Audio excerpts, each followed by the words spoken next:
Welcome back, everyone. Oz here, and today I've got some r/am I the asshole for you all. As per usual, I'll be reading the post, giving you my thoughts and opinions, and I hope you do the same down in the comments below. And without further ado, let's jump right into it.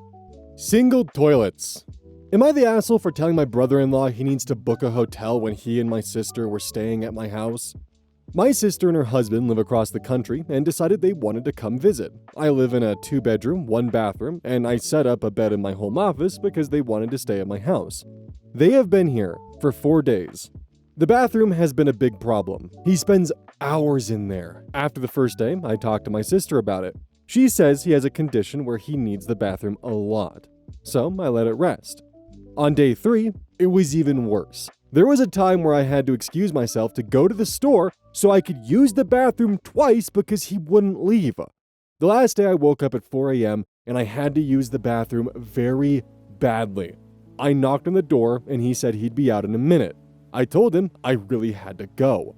It took him an hour to get out. The nearby store wasn't open at the time and I had to do something. I'm not happy I had to because I couldn't wait. The next morning, I told him he needs to get a hotel. I can't be blocked from using the bathroom in my own home because he takes it hostage. I get he has a condition, but so do I. And I made sure I have my own bathroom when I travel so I don't get in the way of other people needing the bathroom. My sister and her brother-in-law were very upset and called me ableist. I told them what I had to do last night because he was in the bathroom for so long and they said I could have held it. I told them they needed to leave and find a hotel or stay with other family. He just can't stay here anymore. Am I the asshole for telling my sister and brother-in-law they need to get a hotel when the plan was for them to stay with me for a week? I am sorry you had to deal with that, OP. If I am going to just make an assumption, the sink was also a victim in this. Blondie 1970 comments, not the asshole. If someone needs to take up that much time in the bathroom, they 100% should be getting their own accommodations so they have a private bathroom. Forcing you to go to the store is insane. If brother-in-law really needs that much bathroom time, and not just scrolling, the sister never should have asked to stay knowing it's a 1-bathroom house. Just a Lizzie Life comments, if you're in the bathroom for literal hours without being able to leave, you need a better doctor. Not only is that not healthy, but sitting on the toilet that long can be dangerous. Speaking as someone with chronic diseases who needs the bathroom often. There's needing the room often, and then there's camping. He's camping. But he brings his phone in with him. I'm curious as to if he has an actual diagnosis or if this is just how he escapes responsibilities. And finally, Scusty Rupper. Shut off the Wi-Fi every time he heads to the loo. Not the asshole. With definitely not Java responding. He probably has stuff saved, not to mention mobile internet. I think I'm most inclined to agree with Blondie 1970 on this one that, if this is a requirement for you to use this bathroom for this often, and you're unable to see a doctor, and we are assuming the best possible intentions here that he's not just trying to escape responsibilities to sit on the toilet for hours on his phone, that he actually does have some form of just chronic disability that affects his life to the point where he needs to spend hours in the bathroom. If that is the case, and you are going into a 1-bathroom home, you need to make sure that you're being accommodating of not just yourself, but the other people who are sharing that bathroom with you. If his condition is to the point where when he is told, I need to use the bathroom now, and for him to finish whatever he is doing and to get out of the bathroom takes him an hour, he should already be taking the steps to make sure that he has his own space, his own bathroom, whether it's in a hotel or whatever, where he can get what he needs to done and not inconvenience the person's home he's staying in to the point where they need to potentially use the sink to relieve themselves. Not the asshole. Posted by a deleted user. Am I the asshole for locking the bedroom door when my husband works? I work first shift, and my husband works second shift. Because of that, I often spend nights alone. He gets home around 2 a.m. I lock the bedroom door when I'm home and he's working. I would hear noises and be not sure what it was, and I got tired of checking. It was usually my cats or an appliance, but I got tired of checking. So I lock the door if I hear a noise. I know it's the cats or an appliance, and if not, I have a locked barrier between me and whatever it could be. And when I go to sleep, I unlock the bedroom door so he can get in. Last night, he came hours early. He was cut from work because it was extra slow. I didn't hear him come in through the front door because I had the TV and air conditioner on. If I did hear him, I always go out to say hi and I unlock the door as I do. But I didn't hear him, so I couldn't. He tried to get in and found the door locked. It took me a few seconds to pause the TV and get my cat off of me and get up to unlock the door. He started questioning me about why the door was locked and what I was hiding. I told him I wasn't hiding anything. I just lock it when I'm in here and he's working just in case. He doesn't believe me and thinks I was hiding something because it was locked and I wasn't there instantly to let him in. So, am I the asshole for locking the bedroom door while my husband works? No. I think it's entirely reasonable to lock your door like this to feel safe. I once had a coworker who was really into Genshin Impact, and they were just fully engulfed into whatever gameplay that game has. I've never looked into it, doesn't interest me, but it makes them happy, so why judge? But the point is, they had their door closed and locked, headphones on, and they were on their computer. When they opened their door, they found out that someone had come into their home and robbed them. I remember being on call with them for hours because of the fact of they had the fear of, what if my door wasn't locked and they got into my bedroom? That's a fear that I don't have as a 6'3" guy. That's just something I don't have to think about. But even if an intruder, let's say, was in the house and they reached a locked door, that door being locked can add seconds of valuable time for you to think, act, and get yourself into a safer position. So no, I don't think it's fucking unreasonable at all for OP to lock the door when they hear a sound they don't recognize just for that sense of security. Especially when that sound sounds like it's coming from inside of the house. I can understand why the husband would initially be suspicious because yeah, it could definitely be weird coming home with no context and finding the bedroom door locked and being like, what are you doing? But the problem comes in from the fact that she explained why, and he didn't believe it because that's just something that guys don't normally have to worry about or think about. So, to a guy, that's almost incomprehensible to feel like you have to lock your door in your own home just to add that extra safety measure. And it's unfortunate and even frustrating that even after being given a perfectly reasonable explanation, he's still suspicious of her. Fluid Wishbone 6273. Am I the asshole for requesting to remove my thesis partner from our research, which may cause her not to graduate? So I, male, am in a college course with only 8 people, so we're all pretty close. For our thesis, we were assigned to work in pairs, and I got partnered with a woman I've already worked with several school projects before. She tends to do things last minute, but she usually does them. So I wasn't thrilled, but figured we'd manage. That changed quickly. We both work night shifts, but she also has a kid. I get that, and I've really tried to be understanding, but I still managed to interview her 3 times over 3 months, while she was constantly unavailable. When it came time to transcribe the interviews, each an hour long, we split the work, but she didn't do any of hers. I ended up doing all of it, just to keep us from falling behind. Then came encoding, which is the most tedious and time-consuming part of our paper. We split the work again, and for almost a month, I kept bugging her and messaging her to finish her part, and she never did. I eventually gave up and just did the whole thing myself. I told our advisor, and they made her pay for the subscription to the software we were using as compensation. But that was the only thing she contributed. Still trying to be fair, I asked her to handle our thesis defense presentation and script instead. But on the day of the defense, the presentation was unfinished, and I had to fix it myself right there in the room. She arrived 1.5 hours late, and the script she gave only covered 20 pages for a 45+ slide deck. After the defense, we were told to redo the encoding and rewrite chapters 3 and 4 separately so we could compare and combine. I started mine right away. She still hasn't done anything. I've been consistently messaging her to ask for updates, to follow up on her encoding, her write-up, and I just got, yeah, I'll do it. But still nothing. And I just constantly see her active on Facebook and posting stories. Finally, I asked our advisor if I could submit the thesis under my name only, which would mean she won't graduate. Now people are telling me I'm being too harsh and should just carry her one last time, but I honestly feel like I've carried her through the entire thing already. Am I the asshole for doing this, even though it might cost her graduation? First question, what kind of thesis are you doing that requires you to do with a partner? I've personally never heard of that, but I'd be curious if anyone else has any insights on it, because, that's, interesting. Second note, part of getting your degree and actually getting the qualifications to graduate requires you putting the work into that thesis and that graduation. And she is not. If she's not going to put the work in, then she shouldn't be graduating in her field.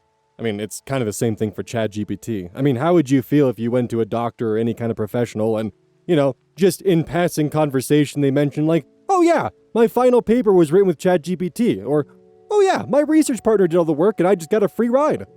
You wouldn't feel confident with that professional at all. I mean, they wouldn't probably tell you those things, but still, your opinion and your trust in their ability to get the job done would definitely be wavered a little bit, and you'd kind of be like, oh shit, maybe I should find someone else. Tasty Stranger 178. Am I the asshole? I was yelled at today by a male coworker and clapped back. I was yelled at today by a male coworker and clapped back. Still unsure if I did the right thing. I'm part of a team of 6 developers, and I'm the only woman in the team. We have several teams, and I get along well with everyone. I'm usually thought of as nice to everyone, and joking around, etc. I've heard several coworkers tell me that they enjoy working with me. Today, I got into an altercation with one of my male coworkers. He's stubborn, and is known to have outbursts at people, especially if we don't do exactly as he wants us to. He seems to struggle with nuances and gets mad at you if you don't solve something code-related in the way that pleases him. He's been working at this company for over 10 years, whereas I've been here for a year, so there's that. I've never been micromanaged by someone as much as him, and he's not even my manager or boss. In short, the altercation was this. I was handed a document with descriptions of how certain software components in our codebase is intended to work. Some of the descriptions are newly revised, so I have to rewrite code to fit the new description. The descriptions were unclear, so I decided to email the engineer who had written the document. He is very well versed into the system design of these components. We will call him M. As I was typing my email, my male coworker exploded and was yelling, "I know these things! You should ask me! Stop bothering M!"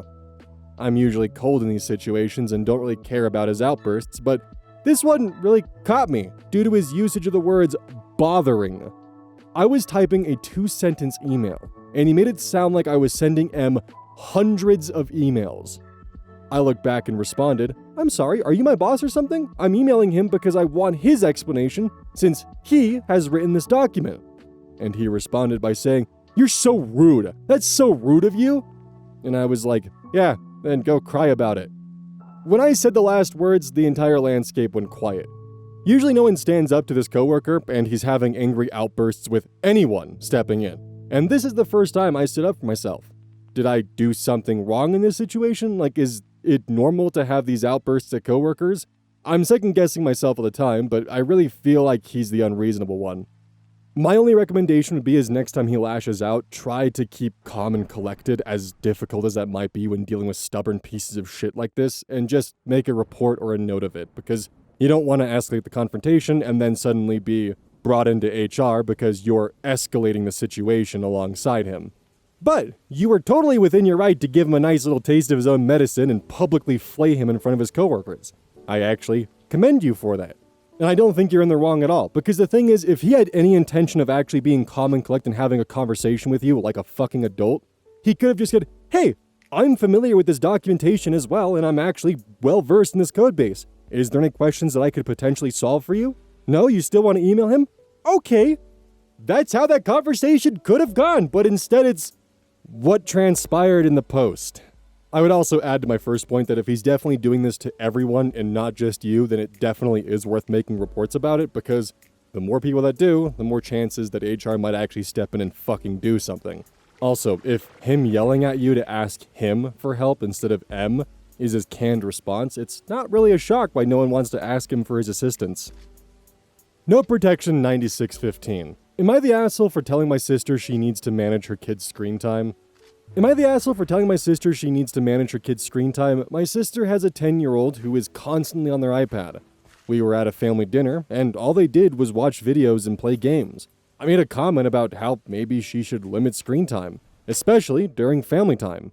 My sister got super defensive and said it's her kid and her business.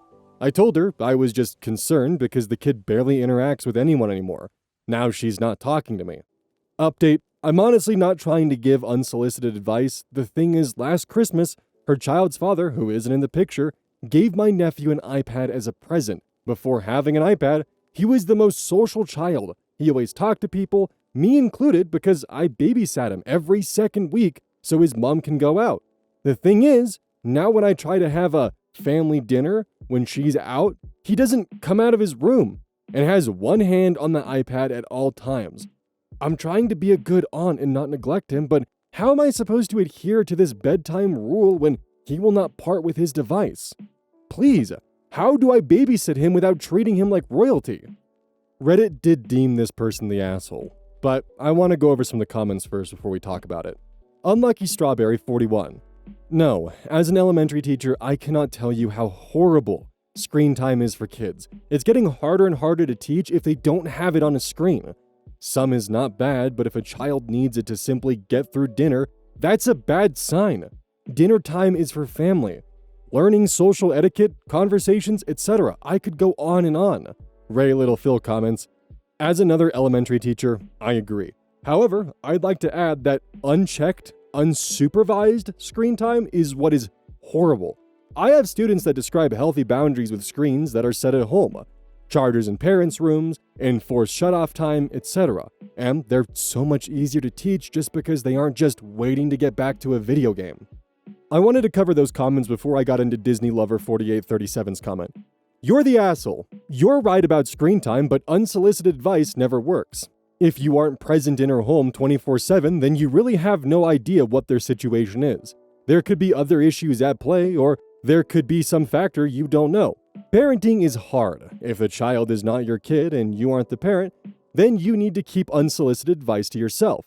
I can't tell you how annoying it is as a parent to be told by someone, even family, how to parent my kid.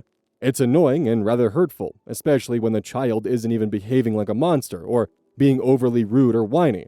Yes, screen time needs to be monitored, but who is to say they aren't working on it? Maybe they just haven't worked a lot on it because of something else that needed to be dealt with. You gotta let your sister parent because she's the one who knows her kid best, not you. Savings Function 998 comments in response, considering the state of learning in schools these days, screen time is absolutely a problem. Parenting is hard. That's just reality. Sticking them in front of a screen isn't a solution. Just because they aren't acting out doesn't mean it isn't harmful to them. I've seen the results of screen time and it ain't great. Sincerely, someone who works in a school. On a fun additional note, I do like the soft hypocrisy of Reddit as a whole, of when someone in r/am I the asshole gives unsolicited parenting advice, the comments section just jumps in and rips them to shreds. But if someone, let's say, posts something, and in relation they mention something involving their kid, the amount of times that I've seen Redditors jump into the comments and give unsolicited parenting advice is just ironic. Like, the user may not even be asking for any advice with their child, just a casual off comment of something that their kid did or something that involves their kid, and suddenly it's just swarms of unsolicited parenting advice from Redditors. So in the past, I have talked about unsolicited advice, but more in line with talking about dogs. I think screen time, though, falls into a very unique category because if you saw a parent actively handing their child a pack of cigarettes and just saying, go for it, would it be unsolicited parenting advice to say, hey, you really shouldn't be giving your kids cigarettes? Because at this point in time, with how addictive screen time is and how much damage it can cause to long-term development, I do see cigarettes and screen time to be in the same boat because that shit is not good for a developing mind. So, would it be unsolicited advice to tell a parent, hey, you really should not be giving your kids cigarettes? Or would this be something, well, cigarettes really calm him down. I know my child better than you do. This is certainly a bias of mine when it comes to kids and screen time, and it's a hill that I'm most certainly willing to die on, and I think it is incredibly detrimental to the youth and like what it's doing. Get some parental controls in those devices. They're a lot stronger than they used to be, because once upon a time with parental controls, 14-year-old me could easily figure out how to just bypass them, whether by renaming command prompt to be the sticky keys macro, or learning my father's PIN number for that account so I could access it in safe mode with administrator privileges and then strip the application of all its essential features so that way it looked like it was still running, but it didn't have any organs. It couldn't do shit. The thing is, trying to defeat the parental controls taught me a lot about computers. And the other portion is, in order to keep the guides going of the fact that all the parental controls were still in place, I had to still give myself my own screen time numbers to fool my parents into thinking that the software was doing its job. So in a sense, in the process of not only defeating the parental controls, I also in a sense taught myself portion control when it came to screen time. Sun-Kissed Babe 89. Am I the asshole for not making my son apologize for teasing my stepdaughter? Me, 36 female, and my husband, Rob, 45 male, live together with my kids, Caleb, 15 male, and Angel, 11 female. Full-time. Their dad is flaky. Rob's daughter, Katie, 16 female, comes off every weekend. We're also expecting a baby boy in November. Katie is angry about our marriage and has made her displeasure known. She gives me and my kids the cold shoulder and only speaks to us when she is forced to. Rob and his ex were separated for about 2 years before divorcing, in no part to me. We knew each other socially through my brother, but we didn't start anything until his divorce was finalized. We got married fast, 7 months after, because I was honestly gun-shy of wasting time without a commitment due to my kids' fathers stringing me along for years. I have spent the past year trying to make nice with Katie, but she continually freezes us out. My daughter is shy, so she pretty much enjoys being on her own or hanging out with her friends. But Caleb doesn't like Katie and has called her a bitch and asshole behind her back, which I corrected. This week, my son had friends over, and I guess he told them not to acknowledge her because they spent the whole time not looking at her and pretending she wasn't there. When she came into the door, they would pretend the door opened by itself and freaked out like it was a ghost. They ordered food and didn't order anything for her, and didn't share what they ordered. There was regular food in the house and she had a debit card, but she got pissed and called her dad, telling him what was going on. Caleb started laughing at her and called her a snitch, and that turned into a shouting match. At this point, I was coming home and got the story from Caleb and his friends. I sent the friends home and sent them both to their rooms to cool down. I felt things were settled, siblings fight, but it's not that deep. Rob came home heated and feels Caleb should apologize because he's bullying Katie. I told him if Caleb ignoring her was bullying, then Katie is the biggest bully in the house. I told him if he wanted an apology from Caleb and his friends, Katie needed to apologize also to me and my kids. He keeps insisting the boys went too far, but I'm over it, and told him if Katie couldn't handle it, she could stay home with her mom, or he can spend weekends at a hotel with her alone. Am I the asshole for not making my son apologize? I think you should have waited longer than 7 months.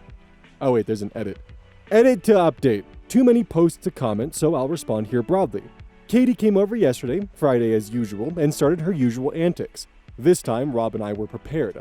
We had a family dinner in public so everyone could be on their best behavior, and had a discussion. To sum it up, everybody apologized and we came up with a plan.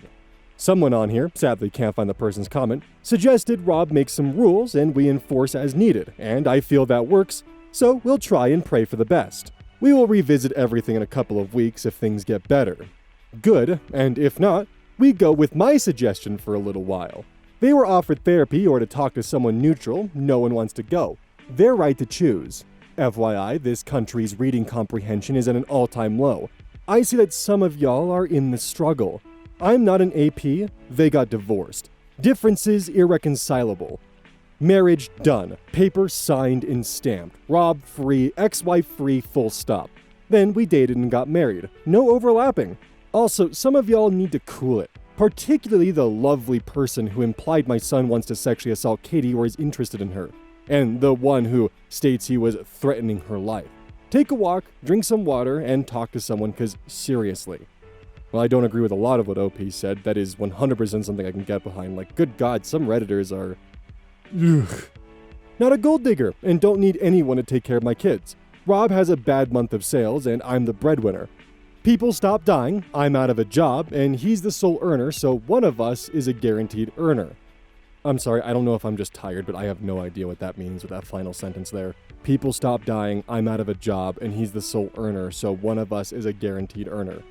I feel like I'm missing context, but that is what is written verbatim.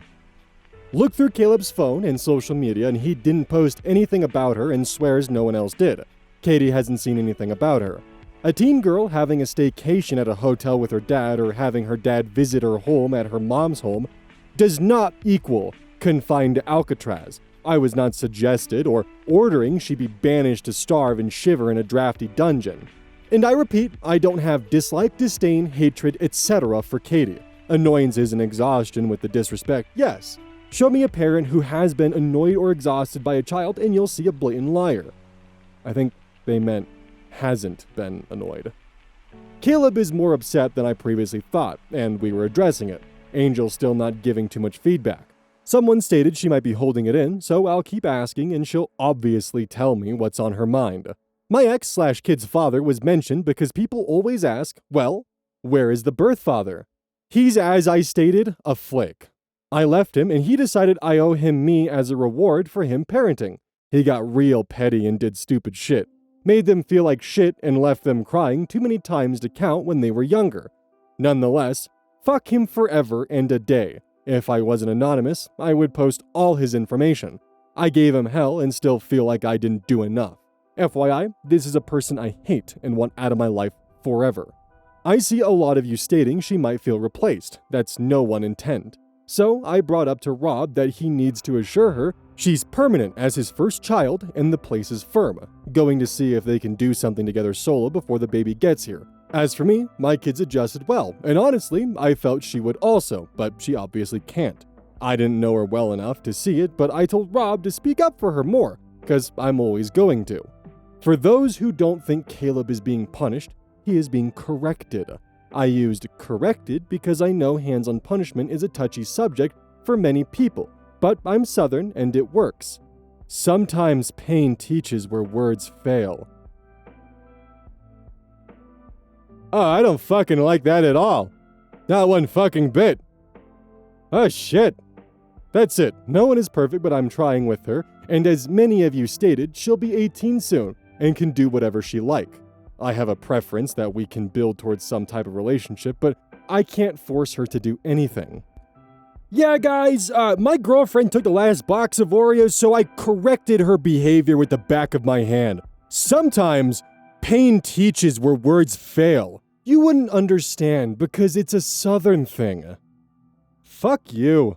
Now, despite the multiple added paragraphs by OP to address the comments, they still failed to address the top commenter and their points. PS's BS comments, quote, I told him if Caleb ignoring her was bullying, then Katie is the biggest bully in the house, end quote. But they didn't really ignore her. Did they? Quote, when she came into the door, they would pretend the door opened by itself and fake freaked out like it was a ghost, end quote. The above is not ignoring, it's bullying. Your son is a bully. You got in your feelings because she ignored you, and now you're okaying your son's bullying of her. Not expecting much from a woman who expended her energies quickly tying a man to her so she'd make sure he stayed with her, and not on making sure things were right with him and their combined kids before blending families. Your priorities are messed the hell up. Quote, he keeps insisting that the boys went too far, end quote. Your husband is right, they went too far. Everyone sucks here except maybe your youngest daughter. I don't blame your son and your stepdaughter though. I blame you and your husband for putting your selfish needs ahead of your children's well-being. You two shouldn't have married that fast, and not when your kids weren't all on board with the decision. Hopefully this incident will open your husband's eyes, make him stop being led by his dick, and work on being a good father to his daughter. Maybe he'll take you up on your hotel suggestion. Maybe he'll make it a permanent move. Maybe he'll take the time to sort his daughter out. And then work out a co-parenting situation with you and the son you're about to have. Quote, we got married fast, 7 months after because I was honestly gun-shy of wasting time without a commitment due to my kid's father stringing me along for years. End quote. After reading the above, I honestly don't have much hope for your kids. I don't think you'll get your head out of your ass anytime soon in order to be a good mother to them. Princess Shari responds to this comment. This 100%, you're the asshole. Quoting OP, I might be wrong for making my son apologize to my stepdaughter for a joke that my husband thinks went too far. A joke that went too far? That's like the bully mantra. Oh, you can't take a joke. Oh, you have no sense of humor. In the mob mentality, it's your job to lead and teach and correct and redirect, not come up with excuses. In the end, even if there was a fraction of merit to anything that OP spoke about, all of my trust and empathy for them went right out the window the moment they admitted to physically punishing Caleb. It is no longer a shock to me as to why Caleb behaves the way he does. Don't forget, this is brought to you by GamerSups. Use code ODDS at checkout. It's basically a caffeine powder that you put in your water, and I actually really like it. I use this on a daily basis. Don't forget that every purchase you make using code EYES directly supports the channel. And if you want a personal recommendation from me, I would either recommend the Soda Pressing Pear or Dragon Fruit Punch. Those two are currently my favorite flavors. And as a note, once we sell a certain amount of stuff, I get my own flavor and my own cup, and you all know I'm gonna choose some degenerate shit that's gonna make their PR team squirm. My goal is to make them regret partnering with me. So please, use code EYES at checkout to make my dream come true of making a PR team squirm.